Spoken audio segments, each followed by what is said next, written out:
Imagine a man standing before a mirror, not just any man. Tired eyes, wrinkles that weren't there 5 years ago, that one gray hair that insists on appearing. You touch your face as if touching a foreign surface. And then comes the question you've been avoiding for so long. How much time do I have? Not in the poetic, romantic sense, like in those movies where the protagonist discovers he's going to die and enjoys his last days. The question is dirtier, more honest. Did I really come here to stay? And the answer, the one you already know, but pretend not to know, is a no, so loud it echoes in the silence of your chest. Grab your whiskey so we can delve deeper into the subject. You weren't here to stay anyway. Oh, and before you run away from this awkward conversation, subscribe to the channel. Not because I need numbers, but because you need this kind of intellectual discomfort in your life. Believe me, Nietzsche once said, to live is to suffer. To survive is to find meaning in suffering. What if I told you that the greatest human suffering is not physical pain nor loss, but rather brutal awareness that you are temporary? What if everything you build, love, believe in, disappears, including you? Take a deep breath. We're going down together. Let me tell you a secret that everyone knows, but no one wants to admit. You've been deceived since you were a child. Deceived by religion, by society, by your own family. They sold you the idea that there is something solid in this world, an eternal soul, love forever, a fixed identity, an immutable purpose, an eternal God watching over everything from above. Lie. All of this, absolutely all of it, is a desperate attempt by humanity to avoid facing the obvious. We are dust trying to convince ourselves that we are rock. Nietzsche understood this before anyone dared to speak aloud. He looked at Christian morality, at Western values, at all those structures that promise eternity, and said, this is fear disguised as virtue. The human need for permanence is not noble, it is existential horror packaged as a gift. Think about it. Why do we build pyramids, cathedrals, gigantic monuments? Why do we carve names in stone, make wills, create legacies? Because deep down, very deep down, we know we're going to disappear, and that's unbearable. So we invent tricks. My soul will go to heaven. My name will be remembered. My children will carry my blood. It's all an illusion. It's all an escape. Now tell me, do you really believe it will last? Does your Instagram account, your insightful posts, your material achievements, your job title, do all of that mean anything in the vastness of time? In 100 years, who will remember your name? You and the universe. It hasn't even blinked since you were born. Nietzsche called this passive nihilism, the discovery that nothing has a permanent foundation, and faced with this, collapse. But here's the key point. He didn't stop there. He wasn't content with simply destroying the illusion. He asked, what if impermanence isn't a curse, but a liberation? Because look at the trap. By believing that we are eternal, that there's a fixed self, that there's a heaven waiting, we stop living. We live in the credit of an eternal future. One day I will be happy. One day I will be saved. One day everything will make sense. One day, always one day. And meanwhile, you are the itty now, in this exact moment, unique, unrepeatable, fleeting, and you don't even realize it. Because he's too busy trying to be permanent. Nietzsche had a brutal expression for this. Man would rather want nothing than want nothing at all. Translating from philosophical jargon, we prefer to live in the comfortable lie of eternity rather than face the emptiness of our transient. Because nothing is more terrifying for a human being than to look in the mirror and admit, I am a passenger. I came only temporarily, and I will leave without warning. But here's the part nobody told you. This is not the end of the story. It's the beginning, because if you didn't come here to stay, then every second takes on a different weight. Every choice becomes radical. Every breath, an act of rebellion against the void. You stop living on autopilot, on the mortal pilot that society installed in you, and you start asking, if I have so little time, what the hell am I doing with it? And that's where the real philosophy begins, my friend. You know what's funny? Nietzsche spent his whole life dying. I'm not being poetic, I'm being literal. From a young age, he lived with devastating migraines, vision problems that left him nearly blind, constant nausea and chronic insomnia. His body was a prison on fire, and he knew with surgical clarity that he wouldn't last much longer. Most people faced with this would panic. They would seek comfort in religion, drugs, denial. But Nietzsche, he did the opposite. He turned death into his private tutor. Let me ask you an awkward question. When was the last time you really thought about your own death? Not that quick, superficial thought you dismissed with Netflix and social media. When was the last time you sat down, stared into space, and admitted, I'm going to die? Maybe tomorrow, maybe in 50 years. But I bet you avoid it like the devil avoids holy water. Because thinking about death hurts. It's uncomfortable. It's too real. And that's exactly why you're half dead while you're alive. Nietzsche wrote something devastating in Behold the Man. My formula for greatness in humankind is Amor, wanting nothing different, whether in the past, in the future, or throughout eternity. Not merely enduring what is necessary, but loving it. Amor Fati, love of fate. And fate, my dear, includes your death. But let's take it slowly, because here lies the misunderstanding. Nietzsche wasn't preaching a carpe diem like in beer commercials. It wasn't about living each day as if it were your last, doing impulsive, foolish things. It was something deeper, more radical. To live as if death were watching you all the time, judging your every choice. Because when you live pretending you're eternal, you postpone things. You postpone courage. You postpone love. You postpone the truth. One day I will speak my mind. One day I will do what I love. One day I will be who I truly am. One day, always that damned one day. And then you die. And one day dies with you. Nietzsche didn't have that luxury. He knew his body was a ticking time bomb. So between migraine attacks, between periods of isolation in the Swiss mountains and solitary walks, he wrote like a possessed man. Not for productivity, not for fame, but because each line could be the last. And look at the irony. The man who lived dying produced one of the most vibrant philosophies in history. Meanwhile, you who probably have health, time, scrolling through Instagram, postponing life, waiting for eternity to arrive. Think about it. There is a huge difference between I exist and live intensely existence is easy. You wake up, eat, work, sleep, repeat. It's mechanical. It's safe. It's dead. To live intensely. That requires something most people don't have. Courage to face one's own mortality. Because when you face death head on, everything changes. That stupid fight with your brother, it loses its meaning. That job you hate but keep for security, it becomes a joke. That opinion you don't express for fear of judgment, it becomes blatant cowardice. Death has this power. It exposes our lies. It rips off the mask. It asks, without pity, if you die tomorrow, will your life have been worthwhile? And can you honestly answer yes? Nietzsche succeeded not because he did everything right, not because he was happy far from it, but because he did not run away from himself. He didn't live on autopilot. He wasn't content with the ready-made answers from society, religion, or herd morality. He chose intensity.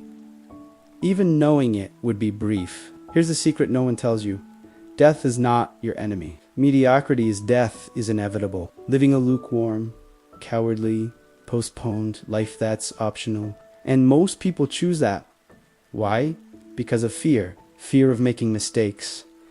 Fear of being judged. Fear of losing security, comfort, the approval of others. So people live lives that aren't their own jobs. They hate relationships that suffocate them, beliefs they haven't questioned, and they call this being responsible. Growing up, reality, Nietzsche called it something else. Existential cowardice. He used to say that most people die at 25 and are buried at 75. Because between 25 and 75, they don't truly live, they just repeat. They repeat patterns. They repeat speeches. They repeat fears. But you know very well how this works, don't you? After all, how many times have you chosen the safe option over the real one? How many times have you silenced your inner voice because it was too inconvenient? Death is right there, my friend, watching you, judging you, and she'll ask you, in the end, did you truly live? Or did you merely exist in fear of death? Think about that while you refill your glass. Now comes the part that's going to sound insane. Get ready. Nietzsche didn't just say accept that everything passes. Any Instagram Buddhist can do that. No. He went further, more radically, more disturbingly. He said, love what passes. Love it precisely because it passes. Amor, Fati. Love of fate. Love of the inevitable. Love of... And before you think this is some kind of cheap philosophical conformism, let me explain it. Is not Amor, Fati is not resignation. It's not the let life take me where it will attitude of someone who has given up. It's the opposite. It's the fiercest, most courageous, most brutal statement a human being can make. It means yes to everything, to pain, to loss, to failure, to death. Yes. Now tell me, would you have the courage to do that? To look at your life with all its tragedies, regrets, and loses and say, I wouldn't change a thing. I love all of it. Even the part that destroyed me. Most people can't manage it. Most people live in what if mode. What if I had chosen a different job? What if I had stayed with that person? What if I had been born into a different family, in a different country, in a different era? It's okay. It's okay. It's okay. Nietzsche looked at this and said, stop this existential nonsense, because every what if is a denial of who you are. Every regret is a refusal to affirm your own life. And when you live like that, trapped in a past you can't change or a future you can't control, you're not leaving, you're running away. Amor, Fati is the antidote. It is the radical decision to embrace each moment of your existence, not despite its temporary nature, but because it's temporary, is because it's unique, because it won't come back. Think of a love story, a true love story, the kind that turns you inside out.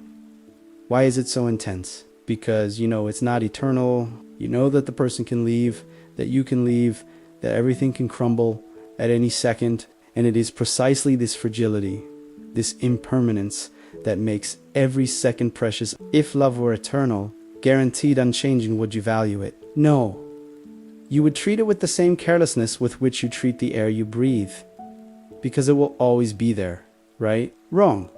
Nothing is always there. Nothing.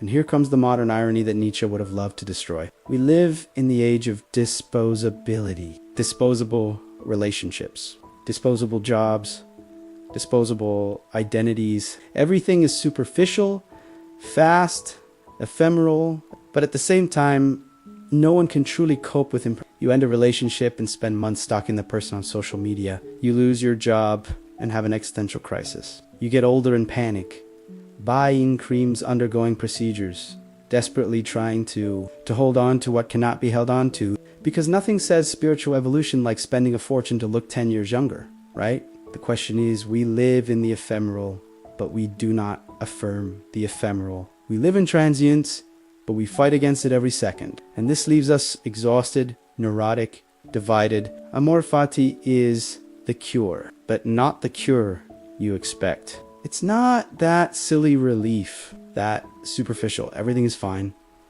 It's something wilder. It's stop fighting against the nature of things. Nietzsche said that human suffering does not come from suffering itself, but from resistance to suffering. You lose someone and you grieve. Normal, human, inevitable. But then you add layers. Why me? It's not fair. It shouldn't be like this. And then the suffering multiplies, because you're not just feeling the pain, you are fighting with reality.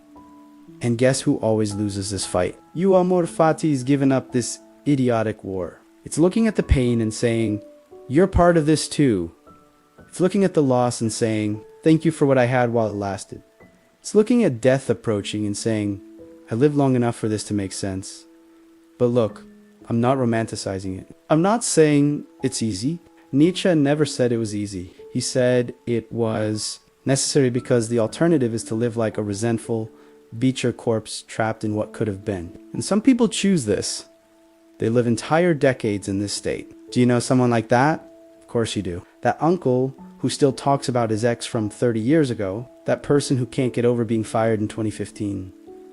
that friend who lives on what ifs. They are the living dead, existential zombies. Now, the question Nietzsche would ask you is, and you, are you alive or are you just waiting to die? Because Amor, Fati is not passivity. It is the most active thing that exists. It is choosing at every moment to affirm your life. Not the life you wanted. Not the life you deserved. The life you have with all its imperfections, injustices, and absurdities. And here's the final trick. Nietzsche's masterstroke. When you embrace everything, the good and the bad, pleasure and pain, construction and destruction, you stop being a victim. You stop blaming the world, God, fate, your parents, society. You become the author of your own story, even if the story is tragic. Because in the end, my dear, it's not about lasting. It's about burning out. It's not about leaving monuments. It's about leaving warm ashes, and when it's all over, because it will be May, something true remain. Something that was lived, not avoided. Take a deep breath for a moment. Are you ready for the next level? Now we arrive at the point where Nietzsche ceases to be merely profound and becomes absolutely terrifying. Imagine the scene. You are alone in your room at night, total silence, and suddenly a demon appears. Not a Christian demon with horns and a trident, but something worse, a consciousness that penetrates your soul and asks you a question. What if you had to live your life exactly as it is every moment? Every pain, every joy, every mistake, every humiliation again. And again, infinitely. Every betrayal you suffered, every opportunity you missed, every shame you felt, every second of boredom, every tear, every failure, everything, forever. No changes, no improvements. What would your reaction be? If you felt a tightness in your chest just now, congratulations, you understood Nietzsche's eternal return. This is possibly the most disturbing concept that philosophy has ever produced. And it comes with a brutal paradox that will blow your mind. For 3 chapters, I told you that nothing remains, that everything is fleeting, that you are ephemeral. And now Nietzsche comes along and says, what if everything returned forever?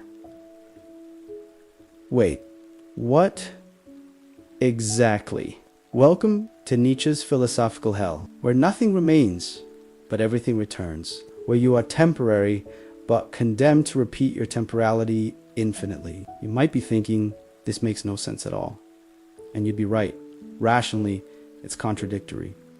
But it makes perfect sense, because eternal recurrence is not a scientific theory. Nietzsche wasn't trying to describe how the universe works. He was proposing a test, the most brutal existential test ever created. Let me rephrase the devil's question in a more direct way.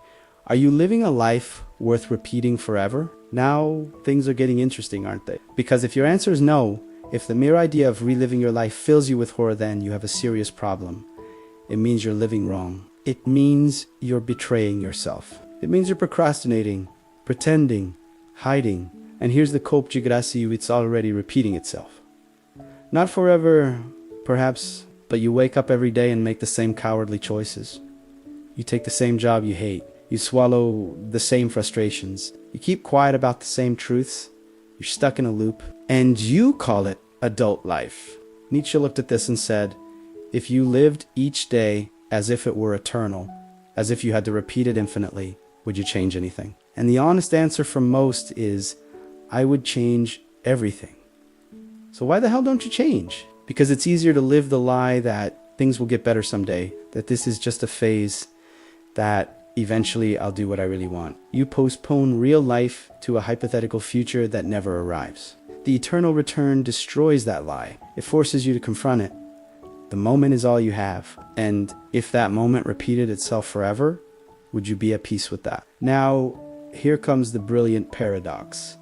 Eternal return does not deny increase, because if each moment can return eternally, then each moment has infinite weight. Every choice becomes cosmic. Every word, every gesture, every decision, everything gains an absurd gravity. You're not just living, you are carving your eternity. Think about it, that stupid argument you had with someone you love. That moment when you chose comfort over truth, that instant when you betrayed your own values for convenience, what if you had to relive that forever? It changes the perspective, doesn't it? Nietzsche wasn't trying to scare you, well, maybe a little. He was trying to wake up, because most people live as if they have infinite time, as if they could waste decades in mediocrity and then fix things. But the eternal return says, there's no fixing it. There's only this now. And if this were forever, would you live differently? And here's the final twist. The part you understand, eternal return is not a punishment. It's a criterion, it's an existential ruler. It's the ultimate test of Amor, Fati. If you can look at your life with all its tragedies, absurdities, and injustices and say, I would live it again, eternally, then you have achieved something rare. You have achieved full affirmation. You're no longer running away. You're no longer negotiating with reality. You are saying yes to everything. But understand this, it doesn't mean you were happy. Nietzsche wasn't happy. His life was a hell of physical pain and loneliness. And yet, in his last lucid writings, he affirmed his life completely. Because happiness is irrelevant. What matters is intensity, authenticity, truth. Now, the burning question in you. If a demon appeared tonight and offered you the eternal return of your life exactly as it is, what would you say? Would you say yes? Or would you say no, for God's sake? Anything but that. Because if it's the second option, my dear, then you have work to do. You have choices to change. You have masks to tear off. You have a life to reclaim. And the clock is ticking. Even if everything returns to normal, the present moment doesn't wait. Even if nothing remains, what you do now resonates. It's the paradox. It's the abyss. It's the truth that Nietzsche offers you without anesthesia. You weren't here to stay, but every second counts as if it were forever. Now drink. You'll need it. So, Eri Ar. Achi, the end. At the edge of the abyss where all the questions converge into one. And now that you know, it won't last. Now that you understand that permanence is an illusion. Now that death watches you like a silent teacher. Now that you've discovered you need to love what now that eternal return has shown you the weight of each second. And now, damn it, Nietzsche doesn't give you a ready-made answer. Because he wasn't a self-help guru. He didn't sell easy solutions packaged in motivational phrases. He gave you something much more valuable and much more frightening. Full responsibility. He would say you are solely responsible for what you do with that brutal conscience. And that, my friend, is both liberating and terrifying at the same time. Because most people prefer chains. They prefer someone to tell them what to do. God, society, parents, the boss, the algorithm, anything that takes away the unbearable burden of choosing. But Nietzsche removed all the crutches. He killed God, he destroyed herd morality, he unmasked comfortable illusions, and he left you there alone, naked before the mirror, with a question echoing, who will you be with the time you have? Not who society wants you to be, not who your parents expected you to be, not the approved, domesticated, certified version. Who are you really? And most importantly, do you have the courage to be that? Because here's the truth, no one tells you. Most people die without ever having been themselves. They live a life of imitation. They copy other people's values. They repeat prepared speeches. They wear masks so tightly that they forget there's a face underneath. And when death knocks on the door, and it always does, these people look back and realize, I didn't live my life. I lived the life that was expected of me. And that's it. There's no replay. There's no second chance. There's no, I'll do it differently next time. He finished. Nietzsche called this passive nihilism, to discover that nothing has a fixed meaning and to give up. But he offered another option. More radical, more violent, active nihilism. If nothing has a fixed meaning, then you create the meaning. If there is no God saying what is right or wrong, then you become the legislator of your own values. If life has no intrinsic purpose, then you choose your purpose and live it to the fullest extent. This is what he called Superman, not a superhero, not a saint, but someone who had the courage to decorate yourself instead of being created by circumstances. Someone who, faced with impermanence, did not run away, did not deny it, did not conform, someone who burned. And here's the painful part. Burning out isn't comfortable. It's not safe. It's not approved by society. Creating your own values means breaking away from the herd. It means loneliness. It means being misunderstood. It often means being hated. Nietzsche knew this. He lived through it. He died insane, alone, forgotten. His works were only recognized after he was no longer here to see them. But he didn't regret it, because he didn't live for applause. He lived for true for, by intensity effort, and that's what he offers you now. Not an easy life, not a happy life, but a life true. So, what do you do with it? First, seems like a breeze stop, waiting for the right moment, the perfect conditions, the approval of others. The right moment is now, or never. Second, question everything. Every belief you hold, every value you uphold. Ask yourself, is this truly mine? Or did I just absorb it without thinking? And if it's not yours, destroy. Third, create not necessarily art, but create it yourself. Create your values. Create your lifestyle. Create your narrative. Be the author, not a secondary character. Room leave marks, not monuments. Monuments are for those who fear being forgotten. Marks are for those who have lived so intensely that the impact is inevitable. Marks on people, marks on the very soul. And fifth, perhaps most importantly, be a flame, not ashes. Don't live a safe, lukewarm, controlled life. Don't be that person who reaches 70 and says, at least I never took risks. Because you know what that means? It means you never truly lived. Nietzsche said one must have chaos within oneself to give birth to a dancing star. Do you have chaos inside you? Or have you domesticated it so much that it's turned into boredom? Because impermanence is not a curse.